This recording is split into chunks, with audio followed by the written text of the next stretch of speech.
नमस्कार विद्यार्थी मित्रांनो, तर या लेक्चर मध्ये आपल्याला कॅश फ्लो स्टेटमेंट वरती तिसरा प्रॉब्लेम घ्यायचा आहे. तर मी अगोदर प्रॉब्लेम वाचून दाखवतो, त्यानंतर आपण सोल्युशन घेऊ. तर प्रॉब्लेम बघा, following are the balance sheet of man shirt and company limited. Balance sheet दिलेली आहे बघा. लॅबिलिटी साइडला 2 वर्ष दिसतील. एक आहे 1/1/2014 आणि 31/12/2014. त्यानंतर ऍसेटला 1/1/2014 आणि 31/12/2014 म्हणजे 1 जानेवारी 2014 आणि 31 डिसेंबर 2014 असं दिलेलं आहे. आधी मी लॅबिलिटीचे पद वाचतो, मग ऍसेटचे वाचतो. लॅबिलिटी मध्ये बघा, शेअर कॅपिटल दिलंय 2,96,000, ते वाढून 2,98,000 झाले. त्यानंतर क्रेडिटार्स 72,000 होते, 82,000 झाले. लोन फ्रॉम पार्टनर 1 तारखेला 1/1/2014 ला काही नव्हतं, 31/12/2014 ला 40,000 झालेत. त्यानंतर लोन फ्रॉम बँक 60,000 होते, 50,000 झालेत. लॅबिलिटीचं टोटल बघा, 1/1/2014 ते दिले 4,28,000 आणि लगेच 31/12/2014 टोटल जर बघितलं तर ते 4,70,000 दिसत. ऍसेट साइडला या. ऍसेट साइडला बघा, कॅश दिले सुरुवातीला. कॅशची किंमत दिली आहे 1/1/2014 ला 8,000 आणि 31 डिसेंबर 2014 ला 7,200 म्हणजे कॅश इथं कमी झालेली आहे. डेट आर 70,000 होते, 76,800 झाले.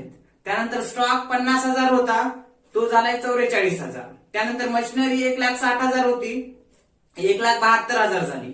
त्यानंतर लँड 40,000 होती, 60,000 झाले. त्यानंतर बिल्डिंग 1,00,000 होती, 1,10,000 झाले. आणि टोटल 4,28,000 1/1/2014 आणि 31/12/2014 टोटल जर बॅलन्स शीटचं ऍसेट साइडचं बघितलं तर 4,70,000. अशा पद्धतीची ही बॅलन्स शीट दिलेली आहे. खाली ऍडिशनल ऍडजस्टमेंट दिलेली आहे, की ऍडिशनल इन्फॉर्मेशन दिलेली आहे बघा. पॅराग्राफ पाडून, during the year ₹52,000 paid as dividend. काय म्हणलंय, त्या वर्षादरम्यान 52,000 रुपये काय केलेलं आहे, डिव्हिडंड म्हणून पेड केलेले आहेत बरं का. फुल स्टॉप देऊन, the provision for depreciation against machinery as on 1 January 2014 was ₹54,000 and on 31 December 2014 ₹72,000. म्हणजेच काय म्हणले, डिप्रिशिएशनची प्रोव्हिजन केलेली आहे मशिनरीवरती आणि ती 1 जानेवारी 2014 ला प्रोव्हिजन होती 54,000 आणि 31 डिसेंबर 2014 ला किती झालेली आहे, त्यामध्ये वाढवून 72,000 प्रोव्हिजन करण्यात आलेली आहे. आणि फुल स्टॉप देऊन काय म्हणले, prepare a cash flow statement. काय तयार करा म्हणले, कॅश फ्लो स्टेटमेंट तयार करा म्हणले. बघा, मग आपण सोल्युशन बघू. सोल्युशन बघण्या अगोदर बघा, नेट प्रॉफिट दिलेला आहे का बॅलन्स शीट मध्ये. लायबिलिटी साइडला दिले का नेट प्रॉफिट, नाही. ऍडजस्टमेंट मध्ये दिले का, नाही. मग अशा वेळेस आपल्याला काय, नेट प्रॉफिट जर आपल्याला असला तरच आपण नॉन ऑपरेटिंग एक्सपेन्सेस ऍड करणार आहात इनडायरेक्ट मेथड मध्ये आणि नॉन ऑपरेटिंग इन्कम लेस करणार आहात, हे लक्षात. मग आपल्याला नेट प्रॉफिट काढून घ्यावं लागेल. नेट प्रॉफिट बघा कसं काढतात, जेव्हा बॅलन्स शीट मध्ये बी नसेल आणि ऍडजस्टमेंट मध्ये बी नसेल तर बघा नेट प्रॉफिट काढून घ्यावं लागेल. इथं लिहितो वर्किंग नोट्स म्हणून, वर्किंग नोट्स. त्याच्यामध्ये काय करावं लागेल, नेट प्रॉफिट काढायचे. कोणता नेट प्रॉफिट काढतो आपण, नेट प्रॉफिट बिफोर इंटरेस्ट म्हणजे before tax, interest and tax बरं का. नेट प्रॉफिट बिफोर टॅक्स आपल्याला काढायचे. मग आता त्याच्यामध्ये अगोदर काय करावं लागेल, शेअर कॅपिटल दिले का बघा, बॅलन्स शीटला दिला असेल शेअर कॅपिटल. ओपनिंग किती आहे शेअर कॅपिटल, 1/1/2014 ला, तर ते दिलं असेल 2,96,000 दिले बॅलन्स शीट मध्ये बरं का. क्लोजिंग बघा, क्लोजिंग किती दिलेलं आहे, तर ते क्लोजिंग दिसेल तुम्हाला शेअर कॅपिटल 31 डिसेंबर 2014 ला 31/12/2014 ला किती दिसेल, 2,98,000 आपल्याला शेअर कॅपिटल दिसेल. दोघातला जो काही फरक असेल तो काय असेल, प्रॉफिटचाच भाग असेल. काय असेल तो, डिफरन्स. हे लक्षात, डिफरन्स काय असेल ते, डिफरन्स म्हणजे प्रॉफिट आहे बरं का. हे प्रॉफिट 2000, त्यासोबत हा प्रॉफिट झाला. पण आपण एक बाब लक्षात घेत होतो, काय शेअर कॅपिटल मध्ये बघा, शेअर कॅपिटल होतं 1 जानेवारी 2014 ला 2,96,000 आणि 31 ला काय 2,98,000 झाले बरोबर, 31 डिसेंबर 2014 ला. म्हणून 2000 वाढले म्हणून आपण फायनान्सिंग ऍक्टिव्हिटीज मध्ये आपण शेअर्स इश्यू केले म्हणून घेत होतो. पण या ठिकाणी दिले का नेट प्रॉफिट, बॅलन्स शीटला बी दिले नाही आणि ऍडजस्टमेंट मध्ये बी दिले नाही. अशा वेळेस काय समजायचं, जे काही शेअर कॅपिटल मध्ये डिफरन्स आहे ते प्रॉफिटचाच भाग आहे समजायचं. म्हणून फायनान्सिंग ऍक्टिव्हिटीज मध्ये घ्यायचं नाही ते 2000. हे लक्षात. जर ऍडजस्टमेंट मध्ये profit and loss net profit दिला असेल किंवा मग प्रॉफिट अँड लॉस बॅलन्स शीटच्या लायबिलिटीलाच प्रॉफिट अँड लॉस अकाउंट दिला असतं तर आपण शेअर कॅपिटल मध्ये 2000 वाढ झाली म्हणून घेऊ शकलो असतो. इथं वाढले म्हणून शेअर्स इश्यू केले 2000 आले. कधी बघा 2000 रुपये शेअर्स असू शकते का एक विचार जर केलं तर नाही, मग ते नेट प्रॉफिटचा भाग आहे समजायचं. म्हणून किती आलं 2000. हा आता ह्याच्यामध्ये काहीतरी दिले ऍडजस्टमेंट मध्ये डिव्हिडंड पेड म्हणले बरोबर. डिव्हिडंड पेड किती 52,000 आहे. मग ते डिव्हिडंड पेड 52,000 आहे तर तुम्ही डिव्हिडंड कशातून पेड करता हो, नेट प्रॉफिट झाल्यानंतर डिव्हिडंड पेड करता ना. मग ते नेट प्रॉफिट त्या डिव्हिडंड दिल्यामुळं कमी झाला. किती दिलाय नेट प्रॉफिट म्हणजे डिव्हिडंड किती दिलाय 52,000. 52,000 नेट प्रॉफिट कमी झालाय. मग अशा वेळेस आपल्याला प्रॉफिट अँड लॉसचं बॅलन्स दिलं नाही किंवा नेट प्रॉफिट दिलं नाही ऍडजस्टमेंट मध्ये, मग आपल्याला त्याच्यावरून आपल्याला नेट प्रॉफिट काढता येऊ शकते. मग याच्यात ऍड करा, ऍड काय करा, डिव्हिडंड पेड किती तर 52,000. हे लक्षात. टोटल किती होता ते 54,000. दुसरं काही सांगितले का, जनरल रिझर्व कॅपिटल रिझर्व काही नाही सांगितलं. मग अशा वेळेस हे 54,000 म्हणजे तुमचं काय झालं नेट प्रॉफिट. हे लक्षात, नेट प्रॉफिट टोटल म्हणजेच हे बिफोर टॅक्स बरं का, net profit before tax total म्हणजेच हे 54,000 हे तुम्हाला प्रॉफिट भेटला. आता ते लिहून घ्या इथं, net profit before tax and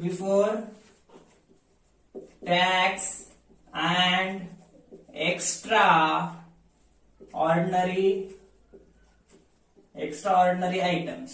किती आहे हो नेट प्रॉफिट आपण काढलेला आता, शेअर कॅपिटल मधला डिफरन्स 2000 आणि डिव्हिडंड पेड केले ते ऍड केलं. डिव्हिडंड पेड केला असेल तर प्रॉफिट कमी करतो आपण आणि पेड करतो ना डिव्हिडंड, मग प्रॉफिट कमी झाला डिव्हिडंड दिलं म्हणजे अशी 54,000.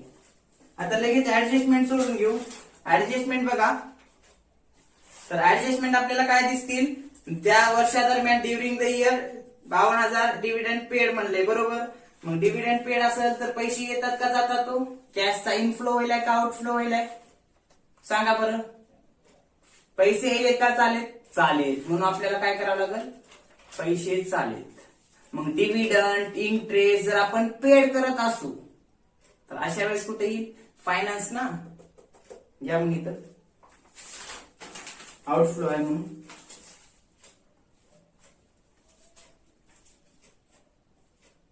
इथं पेमेंट किंवा पेड बरं का, कोणतेही काय चालतात, पेड पेमेंट कंसात पेड ऑफ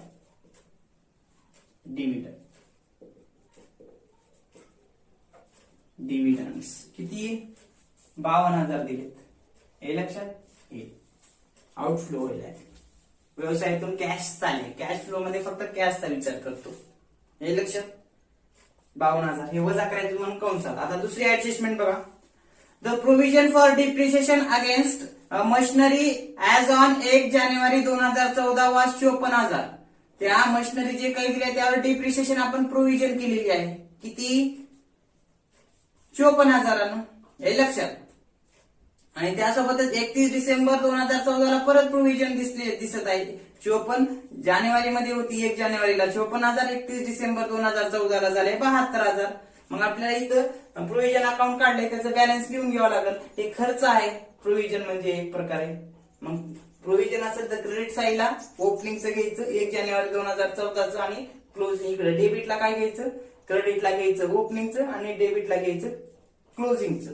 पण ऍसेटच्या बाबतीत सुरुवातीचं घ्यायचं, ओपनिंगचं घ्यायचं, डेबिटला टू ओपनिंग बॅलन्स आणि क्लोजिंग क्रेडिटला घ्यायचं बरं का. ते ऍसेट कॅश असेल वगैरे वगैरे, पण इथं खर्च आहे म्हणून इकडं या. मग इकडे आधी आता प्रोव्हिजन, इथं बाय ओपनिंग बॅलन्स किती दिले हो, ओपनिंग बॅलन्स दिले 54,000 ना, बरोबर का, 54,000 दिले. इथं लिहा मग टू क्लोजिंग बॅलन्स, बघा ना 54,000 होतं 72 झाले. टू क्लोजिंग बॅलन्स किती 72,000, बरोबर 72,000 दिले. मग अशा वेळेस आपल्याला काय करावं लागेल, दोघातला फरक जो काही आहे टोटल कितीनं बंद होईल, कितीनं बंद होईल, 72,000 बंद होते, बरोबर. कसं बंद होते सांग बघा, हे 72,000 क्लोज होते. इथं बाय, इथं लिहा मग डिप्रिशिएशन, दोघातला फरक किती आहे, 72 आणि 54 मध्ये फरक किती येतो, 18,000चा. मग by depreciation on machinery provision केली ही किती 18,000ची, बरोबर. हे 18,000 हे लक्षात काय केलंय बघा. 1 जानेवारी 2014 ला बॅलन्स दिलं होतं प्रोव्हिजनचं, 54,000 घेतलं क्रेडिटला, खर्च आहे तो.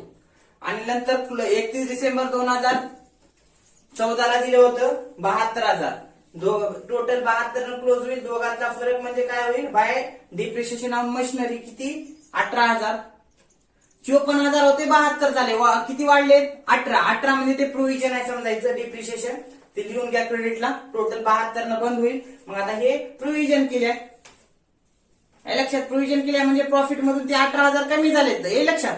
मग आता ह्याचा आणखी इथे एक करावं लागेल, त्या मशिनरीवर डिप्रिशिएशन आणि मग प्रॉफिट मधून कमी करावं लागेल, कारण प्रॉफिट मधून कमी केलंय तेवढे 18,000. मग तिथं नॉन ऑपरेटिंग एक्सपेन्सेस आपण ऍड करतो, कारण त्या खर्चामुळे प्रॉफिट कमी झालेलं आहे. हे लक्षात तिथं ऍड करू, पण आधी मशिनरीवरती हे करू. बघा मशिनरीवरती, मग आता मशिनरीचं आता इथं लिहिण्याच्या अगोदर मशिनरीचे बॅलन्स दिलेत ऍसेटला. मशिनरी 1,60,000 होती, 1,72,000 आहे. आता मग ओपनिंग बॅलन्स 1 जानेवारी 2014 डेबिटला घ्यायचं. इथं टू ओपनिंग बॅलन्स किती दिले मशिनरीचं 1,60,000, हे लक्षात. आता क्लोजिंग घ्या तिथं क्रेडिटला, बाय क्लोजिंग बॅलन्स किती दिले हो, क्लोजिंग बॅलन्स, तर ते क्लोजिंग बॅलन्स दिलेला आहे बघा ऍसेट साइडला 1,72,000, 31 डिसेंबर 2014 1,72,000. आता हे 18,000 डिप्रिशिएशन प्रोव्हिजन केले. मग इथं प्रोव्हिजन केले तर इथेही आपल्याला हे दाखवावं लागेल, कारण हे मशिनरीवर चार्ज केलंय ना, प्रोव्हिजन केल्या मशिनरीवर. मग इथं बी आपल्याला डिप्रिशिएशन हे करावं लागेल, बाय डिप्रिशिएशन. मग इथं डिप्रिशिएशन, इथं काय येईल, प्रॉफिट अँड लॉस अकाउंट, बरं का, प्रॉफिट अँड लॉस अकाउंट कंसात डिप्रिशिएशन, बरं का. डिप्रिशिएशन जरी घेतला बाय डिप्रिशिएशन तरी चालते. किती 18,000. आता बंद करा मशिनरी अकाउंट, किती 1,72 आणि 18 किती होतात, 1,90 न बंद होईल, हे लक्षात. इकडं 1,60,000 आहेत, मग अशा वेळेस 1,90 न बंद करा. बंद केल्यानंतर लक्षात ठेवा क्रेडिट साइडला काय येते, डिप्रिशिएशन लॉस वगैरे येते, आणि डेबिट क्रेडिटला काय येते, डिप्रिशिएशन लॉस क्रेडिटला येते. आपण फंड फ्लो मध्ये बघितले. डेबिटला काय येते, प्रॉफिट परचेस असेल तर. आता 90 झाले, क्रेडिटचे जास्त आहे, मग दोघांचा फरक किती आहे, 30,000 आहे, बरोबर. हे 30,000 आहे फरक दोघातला. मग अशा वेळेस काय करावं लागेल, हे 30,000 आहे ते काय असेल हो,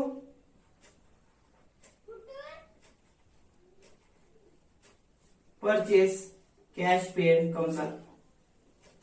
आता 1,90 होते, टोटल 1,90 झाले, पण 1,60,000 डेबिटला आहे. ओपनिंग बॅलन्स 1,60 होतं, पण क्लोजिंग 1,90 झाले. याचा अर्थ काय, 30,000चे आपण परचेस केले, हे लक्षात. मग हे 30,000ची परचेस केल्या तर मग कॅश परचेस आहे. परचेस केल्या म्हणल्यावर कॅश जाते काही त्यावर कॅश जाते ना. ऍसेट वाढली पण आउटफ्लो होईल कॅशचा. मग हे 30,000 एक आपल्याला दाखवावं लागेल इथं इन्व्हेस्टिंग ऍक्टिव्हिटीज मध्ये आउटफ्लो म्हणून. आणि हे 18,000 जे आहे डिप्रिशिएशन ते आपल्याला नॉन ऑपरेटिंग एक्सपेन्सेस आहेत म्हणून ऍड करावं लागेल. मग आधी ते 18,000 ऍड करा. ऍड डिप्रिशिएशन ऑन मशिनरी किती आहे हो 18,000. हे प्रॉफिट या 18,000 कमी झाला होता हे लक्षात. म्हणून ते नॉन ऑपरेटिंग एक्सपेन्सेस ऍड केले. त्यासोबतच मशिनरी बघा 1,60 ची होती 1,72 ची झालेली आहे क्लोजिंगला. पण 18,000 डिप्रिशिएशनची प्रोव्हिजन केली. याचा अर्थ इथं पण 18,000 कमी केले. तर मग हे 18 आणि 1,72 टोटल 1,90 म्हणजे 1,60 होते 1,90 झाले. दोघातला फरक म्हणजे 30,000 म्हणजे काय मशिनरी परचेस केली आहे खरेदी केली असेल. मशिनरी वाढली पण कॅश गेली ना आउटफ्लो आहे म्हणून घ्या इथे इन्व्हेस्टिंग मध्ये. परचेस ऑफ मशिनरी किती दिले हो बॅलन्स तिथं डेबिटला आले बघा. परचेस किती केली आहे 30,000 आहे. मग 30,000 पैसे आउटफ्लो होईल आहे कॅशचा म्हणून कॅश चालल्या म्हणून कंसामध्ये घ्या ते आपल्याला वजा करायचे हे लक्षात. त्यानंतर ऍडजस्टमेंट झाले बघा जवळपास 72,000ची बी केली एंट्री. डिव्हिडंड पेड इथं डिव्हिडंड पेड. त्यानंतर डिप्रिशिएशन पण केलं. बघा 54 होतं 72 झाले म्हणजे 18,000 डिप्रिशिएशनची प्रोव्हिजन केली. तेवढा प्रॉफिट कमी केलं तर ऍड केलं. ते मशिनरी अकाउंटच्या क्रेडिटला दाखवलं. मशिनरी अकाउंटचं ओपनिंग बॅलन्स 1,60 होतं 1,72 झालं. डिप्रिशिएशनचे 18 ऍड केले त्या 1,72 मध्ये टोटल 1,90 होतात. त्या 1,90 मधून 1,60 डेबिटची वजा करा. ते 30,000 वाढले ते परचेस झालं. परचेस केली म्हणून पैसा गेला तर इन्व्हेस्टिंग ऍक्टिव्हिटीज मध्ये परचेस ऑफ मशिनरी असं आपण घेतलं. आता काय करा राहिलेले पद शेअर कॅपिटल तर आपण नेट प्रॉफिट साठी तो पद विचारात घेतले. त्यानंतर क्रेडिटार्स किती 72 होते 82 झाले. वर्किंग कॅपिटल आहे. वर्किंग कॅपिटल जर इन्क्रीज असेल वर्किंग कॅपिटल मध्ये करंट ऍसेट करंट लायबिलिटी. आता करंट ऍसेट जर वाढली असेल तर वजा करायची कमी झाली असेल तर ऍड. करंट लायबिलिटी जर वाढली असेल तर ऍड करायचं कमी झाली असेल तर लेस करायचं. आता क्रेडिटार किती होते 72 होते 82 झाले वाढले असतील तर ऍड करावं लागेल. का कारण कॅशचा इन्फ्लो होतो. क्रेडिटार वाढले असले तरी म्हणजे स्टॉक माल आला ना त्यामुळे घ्या. इथं मग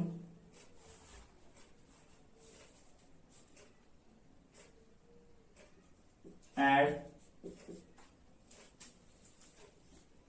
increase in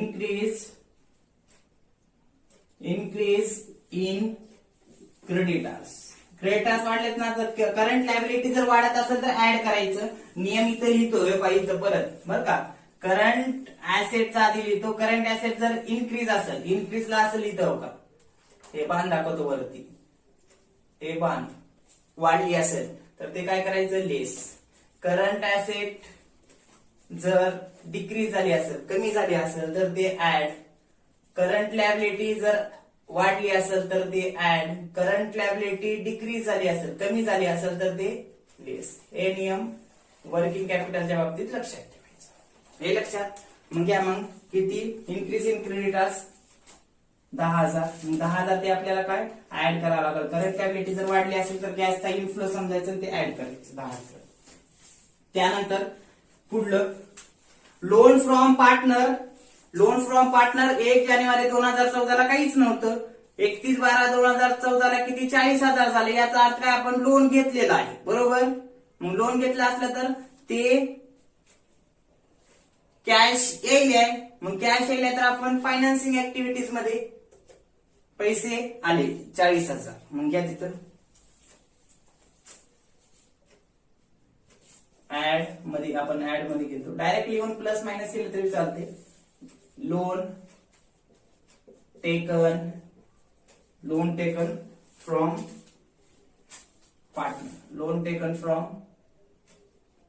पार्टनर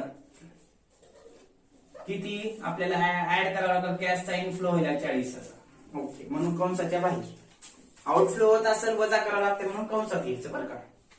त्यानंतर पुढे लोन फ्रॉम बँक, बँकेकडून लोन घेतले, जर शॉर्ट टर्म सांगितले का कंसात नाही, शॉर्ट टर्म असेल तर कंसात सांगते शॉर्ट टर्म नाही. याचा अर्थ काय, लॉंग टर्म आहे. 60,000 होतं 50,000 झाले, याचा अर्थ काय 60 होतं 50 झाले म्हणजे कमी झाले. कितीने कमी झाले, 10,000 ने. याचा अर्थ काय होतो, या ठिकाणी आपण ते रिपेमेंट केले, ते लोन घेतलेलं. तरी आता हे फायनान्सचाच भाग आहे, घेतलं होतं तेव्हा आपण ऍड करतो आणि दिलं तेव्हा पैसे चालेल आउटफ्लो होईल म्हणून आपल्याला लेस करावं लागेल. घ्या मग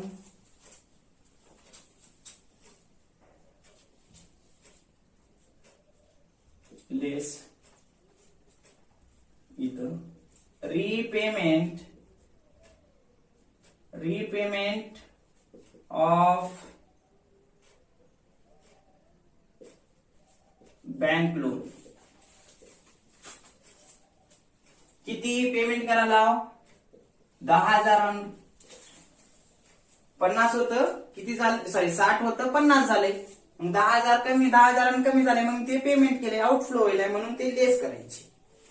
आता बघा लॅबिलिटी साइडचे पद झाले ऍसेटला. या ऍसेटचा जर विचार केला तर बघा ऍसेटचा इथं विचार करू. कॅश अगोदर सुरुवातीला बी लिहून घेतला तर काय अडचण नाही, पण ऍडजस्टमेंट अगोदर सोडून घ्यायचं होतं म्हणून मी या प्रॉब्लेम मध्ये नंतर घेत आहे.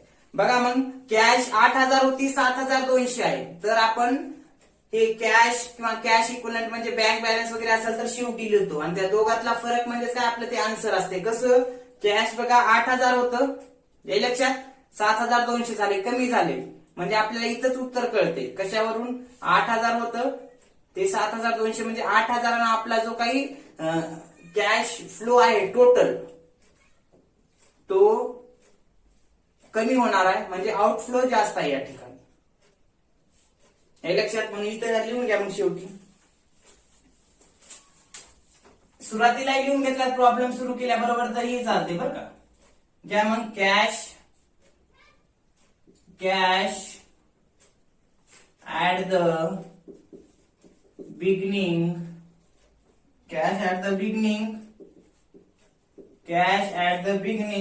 of the year किती दिला, याला ओपनिंग बॅलन्स म्हणून सुद्धा लिहू शकता कॅशचं. किती दिलंय, 8,000 बरं का. आता क्लोजिंग बॅलन्स लिहा, cash at the end of the year किती दिले, 7,200. ह्या दोघातला फरक किती आहे, वाढले का कमी झाले, कॅश कमी झाले, कितीनं कमी झाले आहे, 8,000 ना, म्हणजे त्या वर्षी किती डिक्रीज झाले आहे कॅश. डिक्रीज म्हणून इथं लिहा, net decrease in cash flow 8,000 का नाही, 8,000 होतं 7,200 झाले, तर फरक किती 800 आहे, हे लक्षात. म्हणजे डिक्रीज झाले, आपल्याला या आन्सर इथं कळू शकतंय. 8,000 होतं 7,200 झाले, म्हणजे याचा अर्थ काय 800 न यावेळेस जे काही नेट कॅश आहे डिक्रीज झाले, हे लक्षात. कॅशचं झालं. डेटर्स बघा आता पुढे या. डेटर्स 70 होते 76,800 झाले. डेटर्स काय करंट ऍसेट आहे, मी करंट ऍसेट मध्ये सांगितलो. डेटर्स इथे वाढलेत का कमी झालेत, 70 होते 76,800 झालेत, याचा अर्थ वाढले असेल तर इथं सांगितले करंट ऍसेट जर वाढली असेल तर वजा करा. मग इथं वजा,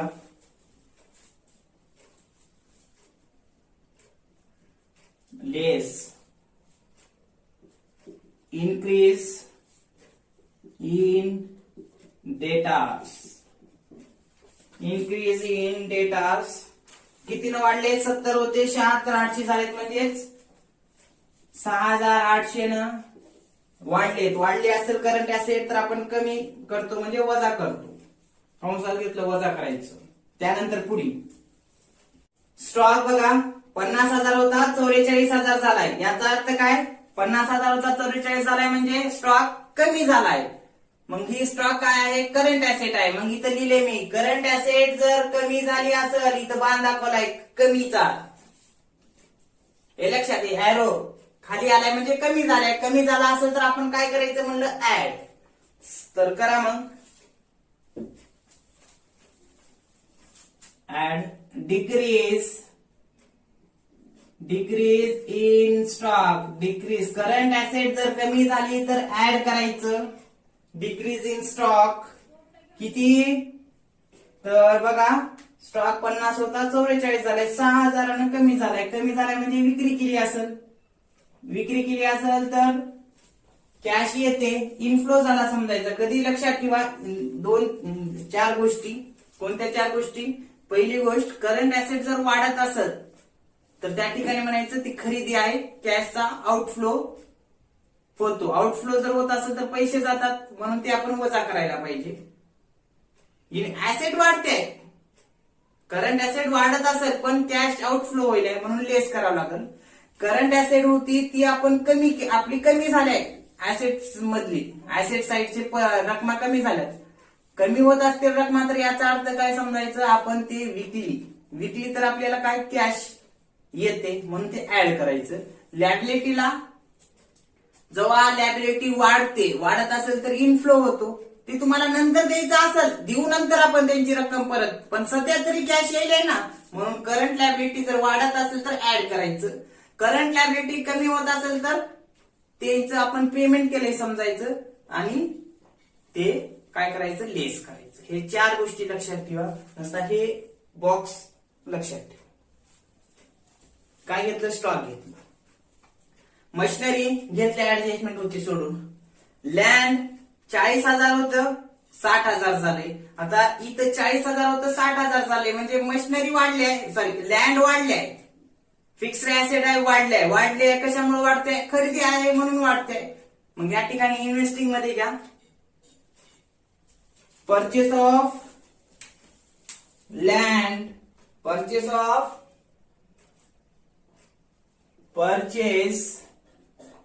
ऑफ लँड. आता परचेस केली, कॅश येईल का, चालू आहे. मशिनरी येईल आहे, बिल्डिंग येईल आहे. ऍसेट कोणतीही खरेदी असो, मशिनरी असो बिल्डिंग असो, खरेदी असेल तर ती ऍसेट वाढाली आहे, पण कॅशचा आउटफ्लो होईल आहे. कितीनं वाढले, 20,000. बरोबर. लँड 40 होतं 60,000 झाले, म्हणजे 20,000 वाढले. ऍसेट वाढले पण कॅश आउटफ्लो झाला, ऍसेट आली, ऍसेट वाढली.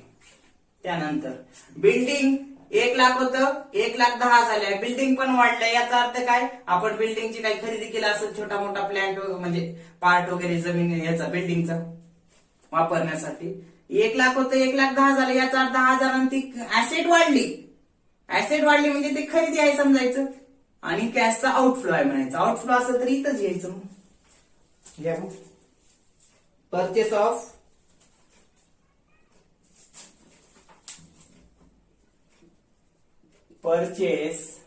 ऑफ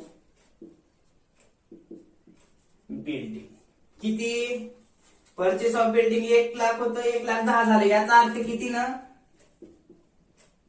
बिल्डिंग वाढली आहे 10,000 वाढले, पण ती खरेदी आहे, आउटफ्लो होईल म्हणून 10,000 आपल्याला वजा करावं लागेल. हे लक्षात. सर्व पद झाले, बिल्डिंग झाल्यानंतर सर्व ऍसेटचेही पद झाले. आता आपल्याला काय आन्सर बी भेटले, 800 येणार आहे, जे काय कॅश आहे डिक्रीज झालेली आहे.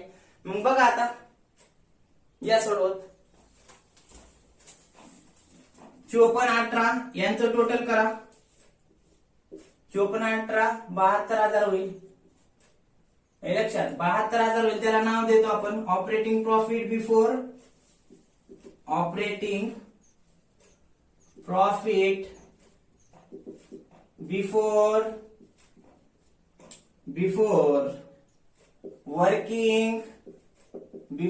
वर्किंग कॅपिटल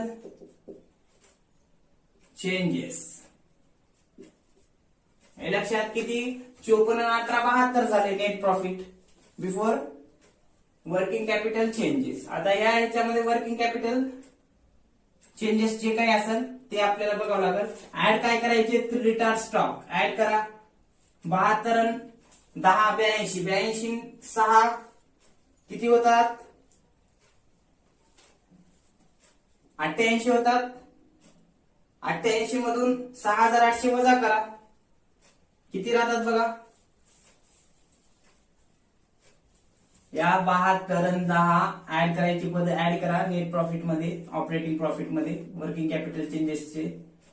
72 हे 10 82, 82 6 88, इथं 88 येईल. 88 मधून 6 800 वजा करा, ते येईल किती? 81,000. इथे लिहितो आधी, म्हणजे इकडे लिहिता येईल. 81,200 येईल बरं का. लगेच तिकडे आउटरला लिहिली आहे, काय होत? 81,200. 88 टोटल. 88 मधून 6 गेले तर राहतात 72, आणि ते 800 गेले तर 81,200 राहतात. त्याला नाव द्या मग नेट कॅश. Net cash. जरी तुम्ही इथे जरी सब टोटल केलात तरी चालते. 72 झालं, 72 ने 16 त्याच्यात ऍड करा, 88 इथं टोटल या, ते 88 मधून हे वजा करा, नाव ठरवलं तसंही चालते. काय आपल्याला समजण्यासाठी, आपला आन्सर व्यवस्थित येण्यासाठी आपण ते दाखवलेलं आहे, काही अडचण नाही. फक्त फायनल आउटरला जे येईल ते फक्त व्यवस्थित येईल. इकडे चेंजेस केले तर काही अडचण नाही, तुमच्या सोयीनुसार. Net cash from operating activities. Operating activities मधून काय येईल? कॅशचा काय? Net cash from operating activities म्हणजे 81,200 आहे, कारण 72,000 ऑपरेटिंग प्रॉफिट होता. वर्किंग कॅपिटल मध्ये चेंजेस बघा, हे 16,000 ऍड केले, हे ऍड केले म्हणजे इनफ्लो झाला, ऍड केले. आउटफ्लो फक्त 6,800चा झालाय, ते वजा केल्यानंतर 81,200 आपल्याला हे net cash from operating activities मधून भेटतील. आता पुढे या, B activity, cash flow from investing activities. ह्याच्यामध्ये बघा काय काय दिलेलं आहे, हे लेस करायचे, कारण कंसामध्ये आहे सर्व बरं का.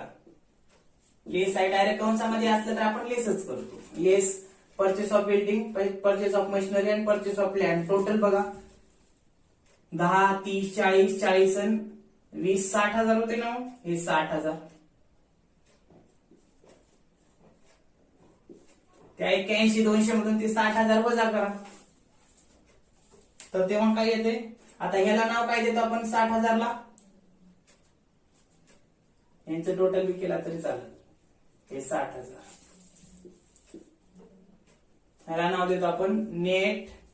आता इथं आउटफ्लो आहे, हे लक्षात, आउटफ्लो आहे, कारण आउटफ्लो आहे म्हणून कंसामध्ये घेतलोय आपण कॅश. हे लक्षात, आउटफ्लो असेल तर तिथं आपण वापरली आहे कॅश. इथं कसं कंसात घेतली नाही, एक प्लस मध्ये ऍड केलं, म्हणून इथं काय येण्यापेक्षा जाणं कमी आहे, म्हणजे कॅश इनफ्लो जास्त आहे, आउटफ्लो कमी आहे, म्हणून 81,200 आपण त्याला नाव पाहिजे net cash from operating activities मधून 81,200 आले म्हणून घेतलं.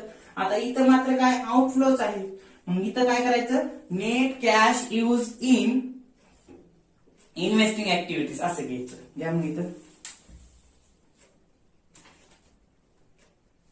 Net cash use in investing activities घेतली 60,000. हे 60,000 इथे ह्याच्या पुढेच लिहा मग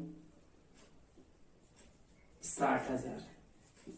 आता 81,200 मधून हे वजा करावं लागेल, नंतर शेवटी करतो वजा. हे झालं, यूज केलं. आता पुढे या,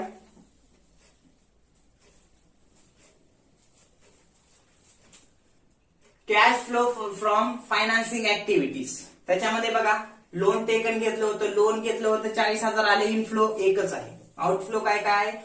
रिपेमेंट केले बँकेचं loan 10,000, payment paid of dividend 52,000, असं टोटल किती होते? 62,000 आउटफ्लो आहे, बरोबर. घ्या मग तिथं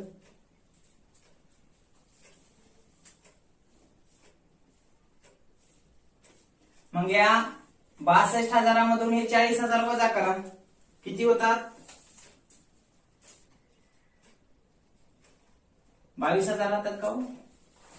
हे 52 आणि 10 62 होईल, आणि हे 40 किती होतात? वजा करायचे. हे 52 आणि 10 62, 62 मधून 40 वजा करा, तिथं राहतात 22,000 भेटतील आपल्याला. पण कोणते भेटतील? आउटफ्लो आहे म्हणून, वापर केलाय म्हणून भेटतील, निगेटिव्ह भेटतील.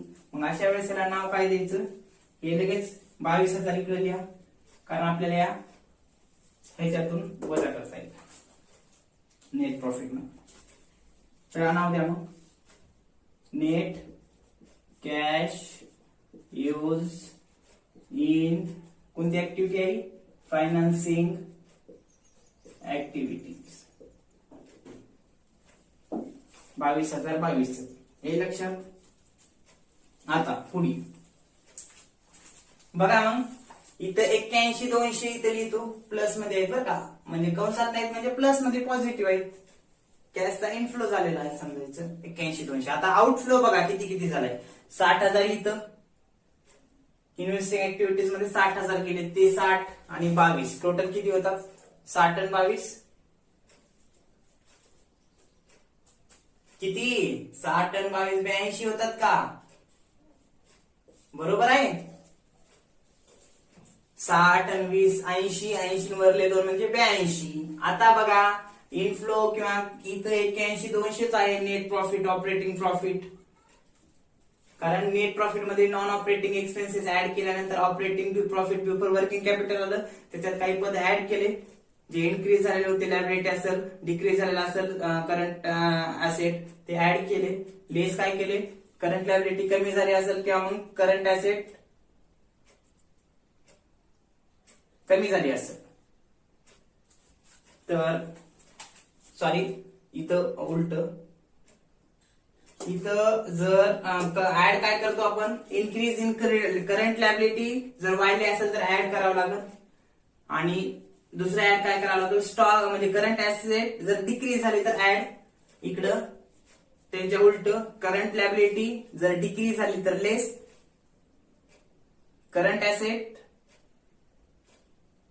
डिक्रीज झाली तर लेस, हे लक्षात. मग या ठिकाणी हे केलं, काय केलं ते ऍड लेस करून 81,200 येते, हे लक्षात. 81,200 केल्यानंतर 81,200 आलं हे प्लस बरं का, आणि आउटफ्लो किती आहे मायनस 82. या दोघातून फरक बघा तर ते कंसामध्ये येईल किती, 800 येईल. 800 म्हणजे अगोदरच आपण 800 उत्तर घेतलं इथं. कॅश मधला फरक म्हणजे काय, 800 हे आपल्याला आन्सर भेटेल, त्याला आपण काय लिहितो कंसामध्ये आहे म्हणून हे कंसात आहे बरं का. कंसात काय आहे, कारण आउटफ्लो जास्त आहे म्हणून net decrease in cash flow 800, हे लक्षात. अशा पद्धतीने हा प्रॉब्लेम सांगता येईल, हे लक्षात. तर प्रॉब्लेम व्यवस्थितरित्या समजून घ्या, काही अडचण असेल तर विचारा. पुढल्या लेक्चर मध्ये यावरतीच आपण पुढचा प्रॉब्लेम घेऊ. Okay, thank you.